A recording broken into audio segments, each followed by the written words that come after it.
Olá, bem-vindo ao canal Falando Francamente, francamente um K, que é mais fácil de achar. Hoje eu quero falar de uma coisa um pouco diferente, né? Eh, Tentar produzir propositadamente radicais livres, de modo, né, como os caras falam, com a intenção de aumentar as adaptações ao exercício, tá? No caso, por exemplo, existidores. Então, promovendo um estado pró-oxidante no músculo-esqueleto, 2 pontos potencial da dieta, do ambiente e de intervenções de exercício para aumentar adaptações ao déficit de endurance. Então, basicamente aqui, inclusive lá no finalzinho, próximo ao final do artigo eles falam isso, a ideia seria utilizar o mecanismo antioxidante como um mecanismo pró-oxidante, não com antioxidante, promoção da ação do radical livre, como forma de quebrar o platô do indivíduo treinado, né? Então a gente sabe que tem aquele, inclusive, eles não falam isso, mas falam de platô, aquela ideia do princípio do retorno diminuído, né? Chega uma hora, você está tão adaptado que você tem que investir muito, treinar muito, para ter menos retorno. Então, como é que eu quebro o Platão? O Platão é o cara da Grécia, o filósofo. Não, não é o Platão quer dizer ombros largos, não é esse cara. É outra coisa. Então, como é que eu quebro esse padrão? Então, normalmente você faz no treino, por exemplo, o princípio da variação, variabilidade, né? Trocar treino e tal. E aqui ele está promovendo também uma outra ideia, que é justamente essa questão de promover o mecanismo oxidativo. Então, pois bem, ele vai falando lá com esse exercício, né? Inclusive tem um vídeo aqui no canal sobre radicais livres que falam outras coisas, por exemplo, que radical livre antes de aumenta, logo ele diminui, que aquela ideia, já fala, nesse trabalho também fala, mas já confirma aquela ideia de que radicais livres são importantes para a sinalização e ao contrário do que se pensava no começo, eles não são necessariamente negativos, a questão é o estresse oxidativo, que é a relação de produção e eliminação. Então aqui ele fala, né, então o exercício aumenta radicais livres e moléculas reativas de oxigênio que não são radicais livres, por exemplo, a água oxigenada é uma espécie reativa de oxigênio, mas não é um radical livre pela definição química da estabilidade lá, né? Eletroquimicamente estável. Apesar dos três autores, né? O Adam Jordan, Christopher Perry e Watchu Cheng, apesar da associação de estresse oxidativo e doenças, né, que existe isso na parte das doenças crônicas, que é justamente como no outro artigo fala, por exemplo, você pega o desuso muscular, aí o radical livre permanece alto, fica alto por muito tempo, vai dar problema. Então, apesar disso, né, dessa associação que se tem aí, eles são essenciais para a vida, para a sinalização celular, saúde geral, por meio da regulação de vários processos metabólicos. Né? Então, nos anos 80 já tinha surgido a ideia desse papel de sinalização. Hoje está muito claro que essa sinalização envolve, por exemplo, a biogênese mitocondrial, a produção endógena de antioxidantes, angiogênese, que é a formação de vasos, vasodilatação, sinalização da insulina, sinalização de fatores de crescimento. Tá? Aí ele vai falar que existem algumas evidências, né, mostrando esse efeito aí, quando, por exemplo, você consome quantidades X lá de vitamina C, E, N-acetilcisteína, e você acaba prejudicando o efeito da adaptação ao exercício, efeito crônico do exercício. Tá? Então, aqui surge a questão.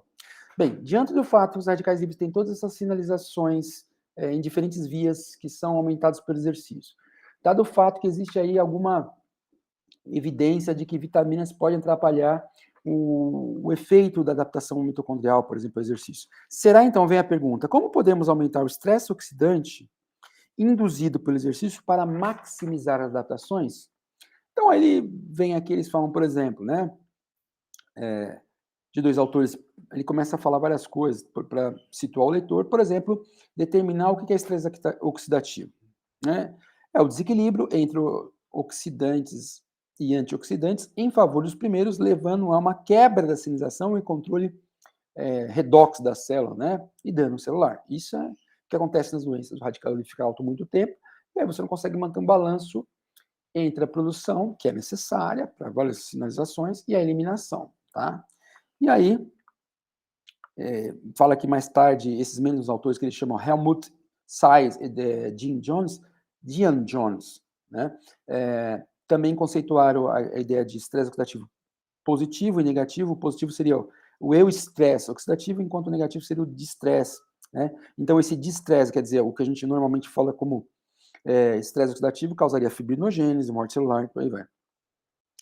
Então, ele começa a fazer uma rápida revisão sobre o que é radical livre. Então, fala que é um átomo ou molécula com um ou mais elétrons não pareados, resulta Então, aí ele fala lá das espécies reativas de oxigênio, né?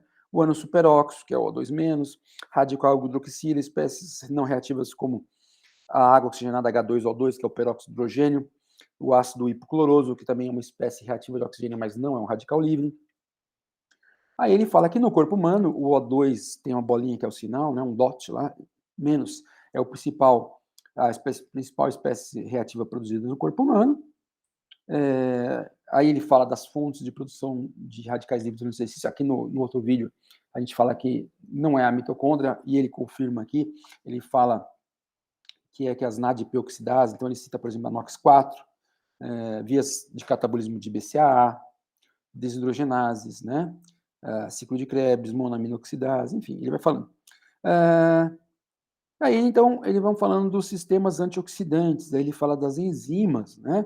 Então, tem várias enzimas lá, que têm a capacidade, além dos os antioxidantes exógenos, que, por exemplo, seriam as vitaminas, antisticina e polifenóis, têm propriedades antioxidantes. Você tem os mecanismos, os sistemas internos, né, que as vitaminas, né, a superóxido dismutase, tem várias formas dela, a catalase, a glutationa peroxidase, que utiliza a glutationa no processo todo. E aí ele vai falando algumas coisas. Então, ele fala que o treinamento de endurance, vai falar, né, que ele promove aumento das enzimas antioxidantes, né? Então ele cita, por exemplo, a superóxido dismutase, tem estudo que ela aumenta de 20 a 112% na mitocôndria, a G6-PDH, que é a glutationa peroxidase, entre 20 e 177%, né, que isso seria a ideia, porque que mostra, por exemplo, aqui, ó, só para mostrar uma ideia, que ele dá aqui no texto, ele fala aquela ideia de hormeses, né, que a ideia de hormese seria algo que normalmente seria tóxico, venenoso, por exemplo, em baixas doses pode levar o sistema a reagir, se tornando mais resistente. Então, aí ele fala que a ideia de hormeses tem uma curva normalmente dual, né, que então teria esse padrão. Ponto você vai desenvolvendo a defesa, e a partir de um certo ponto se torna negativo. E claro que aqui ele fala que, em função desses aumentos de enzimas oxidantes e tudo mais, o indivíduo treinado tem mais capacidade de suportar mais estresse, maior produção, portanto, de espécie reativa de oxigênio, de radicais livres, sem entrar naquilo que a gente chama estresse oxidativo. Né? É claro que aqui que eu nem comentei com vocês, os autores que eles citam, eles chamam estresse oxidativo o stress aqui seria o estresse oxidativo bom, e o vermelho, o de stress, ou estresse oxidativo mau. Então, aqui ele está mostrando isso, né? O atleta tem mais tolerância, a radicais livres vai ter mais adaptação, suportando mais sem ter tantos problemas, tá? Então, ele fala a curva bifásica, que é essa curva aí, né? E aí ele começa a falar assim que o atleta, principalmente, estaria protegido, porque o próprio sistema cardiovascular vai chegar a quantidade, quer dizer, adequada de nutrientes na hora do exercício, o indivíduo teria, por exemplo, uma fadiga antes de ter um acúmulo muito poderoso de radicais livres, né? Então, ele tá falando. Aí ele fala que na membrana da mitocôndria tem a proteína de desacoplamento 3, a UCP3. Essa UCP3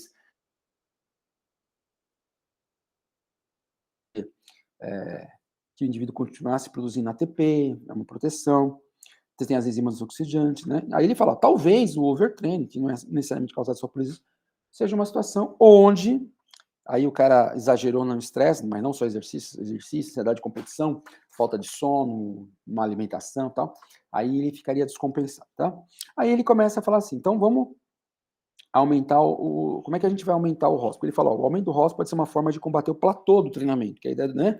Então, normalmente ele fala assim, bem, que foi demonstrado como é que eu posso, com o treinamento, aumentar? Aí ele cita, por exemplo, a ideia de que o HIIT é um tipo de treino de alta intensidade que geralmente vai aumentar mais a produção do que num exercício contínuo de moderada intensidade. Então ele mostra aqui, né, o HIIT, dois mecanismos através da espécie reativa de oxigênio, dois mecanismos através dos quais o HIIT poderia aumentar as espécies reativas de oxigênio. Uma delas é via ali aumento de vazamento de cálcio do retículo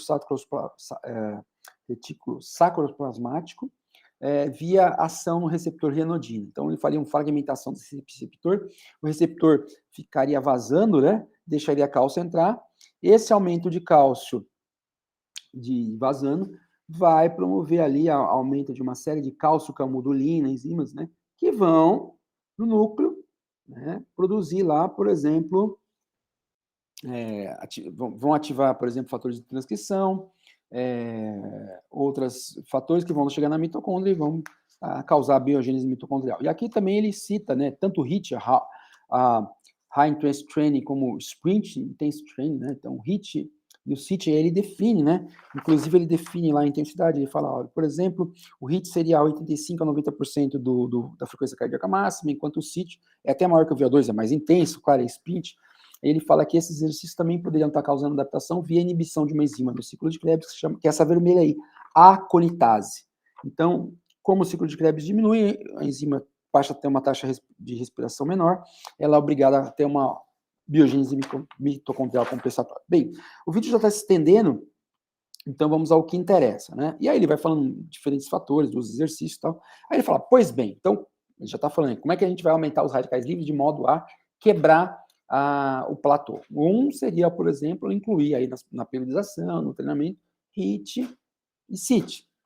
Um outro que ele fala que é bem bacana seria promover a prática de exercício, claro, né, sem permitir desidratação, com segurança, mas ele fala, permitir, por exemplo, que as pessoas fizessem exercício em ambientes quentes, né, porque ele cita, né, que quando você aumenta a temperatura do ambiente, então eles citam vários trabalhos comparando 20 e poucos graus com 30, 33 graus, 35 graus, e aí ele mostra que o aumento da temperatura via fosfolipase A2, lipídios de membrana, né, ácido araquidônico, também aqui, ó, teria vários motivos, né, efeitos via retículo sacroplasmático, permitindo aumento de cálcio, via receptor de eicosanoide na adipeoxidase, que nem a gente falou, né, isso aqui tudo seriam formas, que ele explica no texto, por meio do qual o exercício intenso, a temperatura do ambiente aumentaria a produção de radicais livres. Então, o exercício de alta intensidade,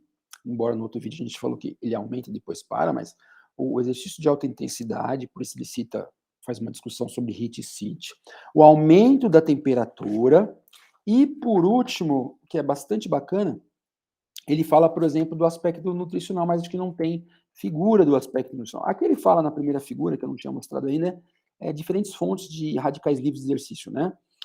Por exemplo, lá, a própria mitocôndria, só que ela não é o principal durante o exercício. No outro vídeo, se vocês quiserem saber mais, no vídeo que eu vou deixar linkado aqui, fala um pouco mais disso. Na principal no exercício são as NADP-oxidases. Aqui ele também cita a xantinoxidase de membrana, tá? Vários tipos, tantas reações, aqui, né? Radical superóxido desse aqui, peróxido de hidrogênio e água oxigenada desse aqui, e sendo neutralizados, né? Tanto aumentando, sendo neutralizados. Bem, e aí, por último, ele fala das questões das vitaminas. Então, ele cita, a primeira coisa que ele fala, que eu me lembro que é bem bacana, é assim, primeiro que há uma falta muito grande de estudos sobre restrição de vitamina no aumento do desempenho. Restrição? É, restrição. Por quê? Porque, na verdade, ele fala, olha, já tem estudo mostrando aí que a vitamina, numa certa dose, atrapalha o efeito de endurance. Então, olha que interessante. Aí ele cita, fala duas coisas. Então, restrição de vitamina e antioxidantes em geral, e aí ele cita alguns estudos em animais, tal, aumentando radicais livres, e isso gerando uma adaptação maior, ou pelo menos, se não uma adaptação, porque às vezes não dá nos estudos experimentais, não houve aumento do desempenho, mas aumentando os fatores de transcrição e os sinalizadores da biogênese mitocondrial. Ou, então, restrição primeiro. Ou outra coisa que ele fala é para você, por exemplo, no caso da vitamina C, né, então, restrição dessas vitaminas, mas também ir para outra ponta, porque também tem evidências que a própria vitamina C, assim como a vitamina E, se tomadas em excesso, ele fala do excesso lá, se tomadas em excesso, elas passam a agir como pró-oxidante. Se elas passam a agir como pró-oxidante, elas passam a fomentar, a patrocinar a ação das espécies reativas de oxigênio, criando um ambiente pró-oxidante. Aí uma outra coisa que ele fala também que é interessante na discussão, por último, são os polifenóis. Porque os polifenóis, apesar de terem uma ação antioxidante, eles conseguem ao mesmo tempo mexer com a maquinaria da mitocôndria ativando ali defesas antioxidantes, né, de modo que ele explica lá o processo, né, que apesar de eles serem conhecidos naturalmente como antioxidantes, em certa dose eles têm também uma ação pró-oxidante, ou seja, uma ação que favoreceria o aumento do radical livre. Bem, o vídeo já está ficando grande, mas basicamente qual é a ideia, né? A maioria das pessoas tem um pensamento, uma visão que radical livre é negativo. Aí a gente fala, já falamos aí em outros vídeos, que essa visão, ela vem da doença, das patologias crônicas, onde esses radicais livres estão cronicamente aumentados e causando doenças. Mas que já desde os anos 2000, não fala que isso nesse trabalho, mas ele comenta algo aqui, desde os anos 2000, os radicais livres são vistos, né, já bem estabelecidos, como importantes na sinalização. E ele fala aquelas coisas que eu comentei, insulina, várias vias, né, sinalização. Então, que eles são importantes para adaptação ao exercício. E aí o grande ponto desse artigo é, bem, partindo do ponto que há estudos que mostram que vitaminas, né, algumas vitaminas atrapalham a adaptação de Endurance, eu posso então tentar criar para quebrar esse platô aí da Endurance, criar contextos onde aumenta os radicais livres. Então, esse contexto vai do exercício mais intenso, ele cita o HIIT, né? Ele fala, não que no moderado não tem radical livre, mas o HIIT e o CIT tem mais. Treinar na alta temperatura, que também aumenta a produção de radical livre, independentemente do exercício. E aí, ele cita duas linhas de estudos que precisam ser mais verificadas. Alguns estudos sobre restrição, tirar a vitamina para deixar o radical livre comer solto na hora do exercício, ou simplesmente tomar alguns até os mesmos antioxidantes, só que agora não restringir, não fazer uma deficiência ali de vitamina C momentânea, mas tomar demais essa vitamina, mas não em doses tóxicas, ele cita lá a questão disso, né? Aumentar a dose. Então eles falam, por exemplo, 500 miligramas, aumentar a dose lá por quilo de peso, para promover um estado pró-oxidante, porque a vitamina C, por exemplo, tem uma capacidade pró-oxidante. Aí ele cita os polifenóis, que os polifenóis também, apesar de serem reconhecidos como antioxidantes, têm a capacidade também, por outros mecanismos, de aumentar a reação, não só aumentar as enzimas antioxidantes, mas também de promover o aumento do trabalho das espécies reativas. Então, esse aí é o Paracelso, né? Porque não sei se você lembra, quando eu mostrei essa figura aqui, eu falei da ideia de hormeses. E a ideia de hormeses é aquela ideia que uma substância que poderia ser tóxica, negativa para a célula, mas dada em baixas doses, acaba promovendo a alteração. Então, seria a ideia do radical livre aqui, dentro do equilíbrio, né? Não o estresse oxidativo que a gente conhece tradicional, que é que ele chama de distress, mas a produção dentro daquilo que eu consigo lidar. Quer dizer, provoca o estresse, mas adapta. E aí eu lembro do Paracelso, né? Que é aquele cara famoso lá da alquimia, médico, sei lá, da Idade Média, depois procura lá o Paracelso.